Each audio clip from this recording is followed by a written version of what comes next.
और हमारे रहनुमा के बारे में मैं तो इतना ही कहूँगा कि हमें तो उम्मीद नहीं है कि कोई अभी हमारा रहनुमा हमारे लिए कहीं लड़ सकता है। गुजरात और एमपी जो है बीजेपी की सरकार है, पर वहाँ एक भी ट्रक को रोका नहीं गया।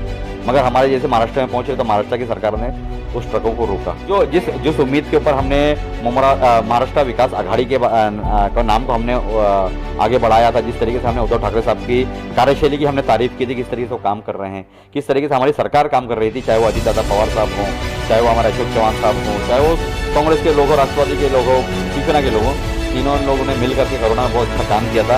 हमें ये उम्मीद थी कि शायद इस कोविड-19 के सिचुएशन के अंदर कहीं ना कहीं हमें थोड़ी सी रिलैक्सेशन दी जाएगी, कहीं ना कहीं थोड़ी सी हमको रिलैक्स करके हमको हमारा फरीज़ा अदा करने के लिए हमारी मदद की जाएगी, मगर वो हो नहीं सका है।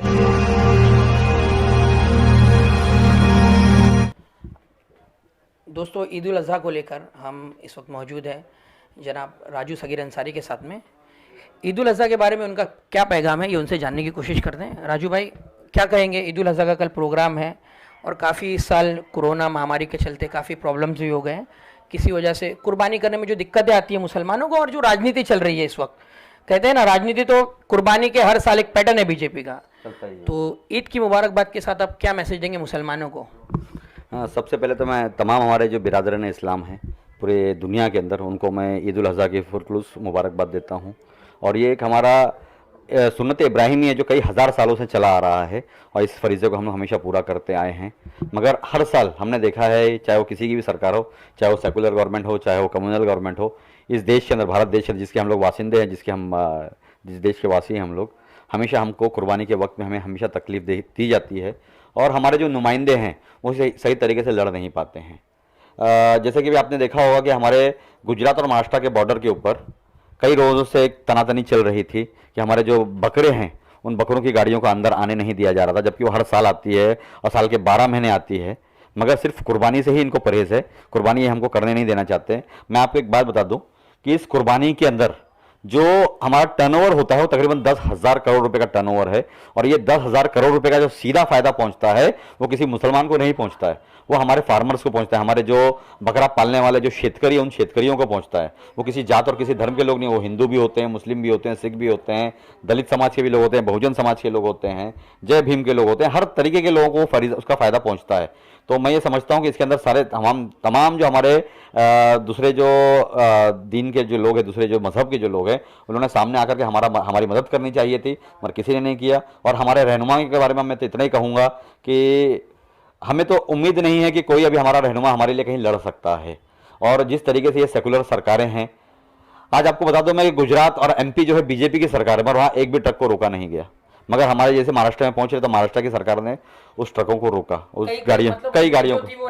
हाँ, जो जिस उम्मीद के ऊपर हमने महाराष्ट्र विकास आघाड़ी के नाम को हमने आगे बढ़ाया था, जिस तरीके से हमने उद्धव ठाकरे साहब की कार्यशैली की हमने तारीफ की थी, किस तरीके से वो काम कर रहे हैं, किस तरीके से हमारी सरकार काम कर रही थी, चाहे वो अजीत दादा पवार साहब हों, चाहे वो हमारे अशोक चौहान साहब हों, चाहे वो कांग्रेस के लोग हो, राष्ट्रवादी के लोग हो, शिवसेना के लोग हों, तीनों लोगों ने मिल करके कोरोना में बहुत अच्छा काम किया था। हमें ये उम्मीद थी कि शायद इस कोविड-19 के सिचुएशन के अंदर कहीं ना कहीं हमें थोड़ी सी रिलैक्सेशन दी जाएगी, कहीं ना कहीं थोड़ी सी हमको रिलैक्स करके हमको हमारा फरीज़ा अदा करने के लिए हमारी मदद की जाएगी, मगर वो हो नहीं सका है। मैं इतना ही कहना चाहूँगा, जैसे कि आप जानते हैं पूरे महाराष्ट्र के अंदर एक मुबारकबाद के हकदार हैं हमारे सिकंदर खान आज़मी साहब, और उनके साथ में लिसान अंसारी और सुल्तान मिर्ज़ा वगैरह जो लोगों ने एक मंडी यहाँ पर लगाई हमारे शहीद राह मदीना हज़रत मुसन्ना मियाँ के नाम से, और वो कामयाब हुई, बड़े अच्छे तरीके से कामयाब हुई, और उसके अंदर लोगों ने अपने जानवरों को खरीदा है।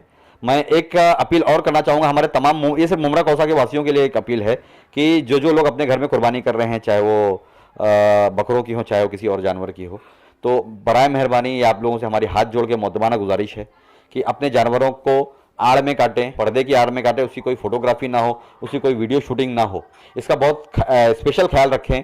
मैं हमारे जो पुलिस डिपार्टमेंट के लोग हैं उनका मैं बहुत शुक्रिया अदा करना चाहता हूं कि वो लोग बहुत अच्छे से हमारा साथ दे रहे हैं, हमारी हर बात के ऊपर वो लोग हमारी बातों को मान रहे हैं, हमारी राय जो हम पेश करते हैं उसे वो लोग हमारी बातों को समझ रहे हैं, समझने के बाद में हमारे साथ में वो कंधे से कंधा मिला करके चल रहे हैं।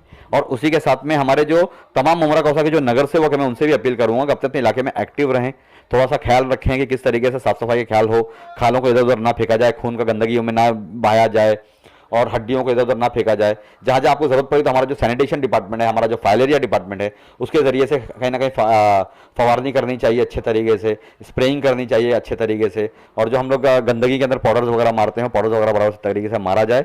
और ख्याल रखें, अपनी सेहत का भी ख्याल रखें, एक सोशल डिस्टेंसिंग को मेंटेन करते हुए अपने इस फरीजे को अदा करें। सर, जिस तरह से जैसे ही कुर्बानी का जब ये महीना शुरू होता है और एक बात चलती है कि अब कुर्बानी का ईद उल अज़हा का मौका है, तो कुछ पसंद लोगों की तरफ से जो नफरत फैलाने का काम करे, उनकी तरफ से सोशल मीडिया पर एक पोस्ट शुरू हो जाती है कि बकरे की ज़िंदगी भी मैटर करती है। और आपने देखा कि जिस तरह से गुजरात बॉर्डर पर गाड़ियाँ रोकी गई, उसमें कई तादाद में, सैकड़ों की तादाद में बकरे मर गए, भूखे थे, प्यासे थे। तो अब इनकी जानवरों की मोहब्बत कहाँ गई सर, इस पर क्या कहेंगे? आपको मैं एक बात बता दूं, कल रात का मेरा एक ट्वीट है, शायद आपने देखा, 11:33 पर मैंने ग्राउंड जीरो से, मतलब तलासरी से मैंने एक ट्वीट किया था। मैंने देखा वहाँ पे कि जो व्यापारी वहाँ पर आए हुए थे, कोई मुसलमान नहीं थे। सारे व्यापारी जो थे वो जाट थे, हमारे हरियाणा के लोग थे, हमारे यूपी के लोग थे, हमारे एमपी के लोग थे, हमारे गुजरात के लोग थे, तमाम हिंदू लोग थे। उन्होंने अपने जानवरों को साल साल 2-2 साल पाला है।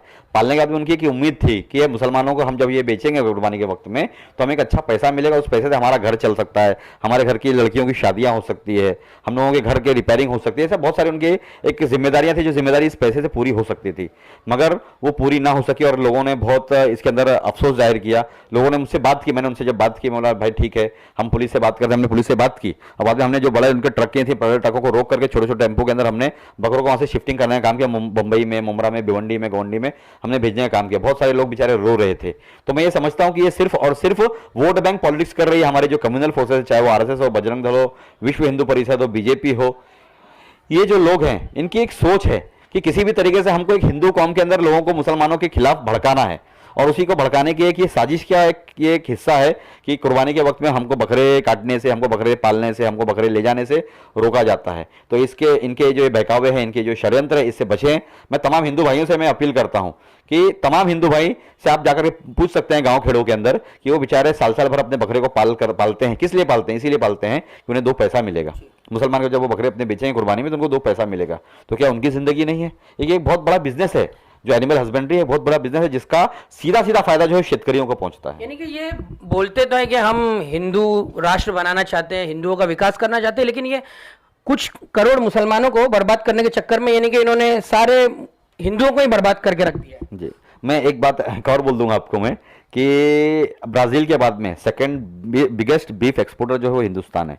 और हिंदुस्तान के जो बीफ एक्सपोर्टिंग की जो कंपनीज है, आपको मालूम है कंपनीज किसकी है? ये सारी कंपनी हिंदुओं की है, चाहे वो कबीर की हो, चाहे वो सबरवाल की हो, चाहे वो बहुत सारे नाम है, मैं सबका नाम नहीं गिनाऊंगा मैं।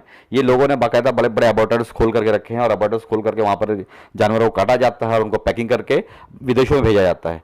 तो जब बिजनेस की बात आएगी, जब पैसा कमाने की बात आएगी, तो आपको बीफ अपनी उसके अंदर अपनी माता नहीं दिखती है। मगर जहां मुसलमानों को, हिंदुस्तान के मुसलमानों के अंदर कुर्बानी की बात आएगी, तो आपको दिखता है कि नहीं भाई हमारी। और पहली बात आपको मैं बता दूं कि पूरे देश के अंदर कहीं पर भी आज बैल और गाय नहीं कटती है। हम सिर्फ ब्लैक जानवर काटते हैं, जिसे बफेलो कहते हैं, जिसे वाटर बफेलो कहते हैं, जिसे भैंस कहते हैं। और वो इफराद है हमारे पास, बहुत ज्यादा हमारे तादाद के, हमारे देश के अंदर बहुत ज्यादा तादाद के अंदर है। और वो समझ लो कि जो तबेले के जो मालिक है, उनको एक सीधा सीधा उनका एक फायदा होता है कि वो तबेले के जो जानवर होते हैं, भैंसे, वो दूध नहीं दे सकते, तो उनको लोग खिलाते पिलाते सिर्फ इसलिए है कि मुसलमान इसका अच्छा पैसा लगाएगा और अच्छा पैसा देगा इसका। तो मैं ये कहना चाहता हूं कि थोड़ा सा अपनी आंखों को खोलें, जो हमारे गैर कौम के लोग अपनी आंखों को खोलें कि किस तरीके से ये लोग हमारे अंदर भ्रम पैदा कर रहे हैं। ये खुद जब धंधा करते हैं तो बाकायदा ये साल साल भर बड़े जानवर काटते हैं और उनके गोश्त को, उनके बीफ को एक्सपोर्ट करते हैं। मगर जब हमारे मजहब की बात है, हमारे कौम की बात है, तो भड़काते हैं लोगों को कि नहीं, इनको हमको काटने से रोकना चाहिए। तो ये कहीं ना कहीं एक डबल पॉलिसी चल रहा है, एक दोहरी राजनीति चल रही है, डबल पॉलिसी चल रही है। इसको हमारे लोगों ने, हमारे जो देश के लोग हैं, उन लोगों ने समझना चाहिए।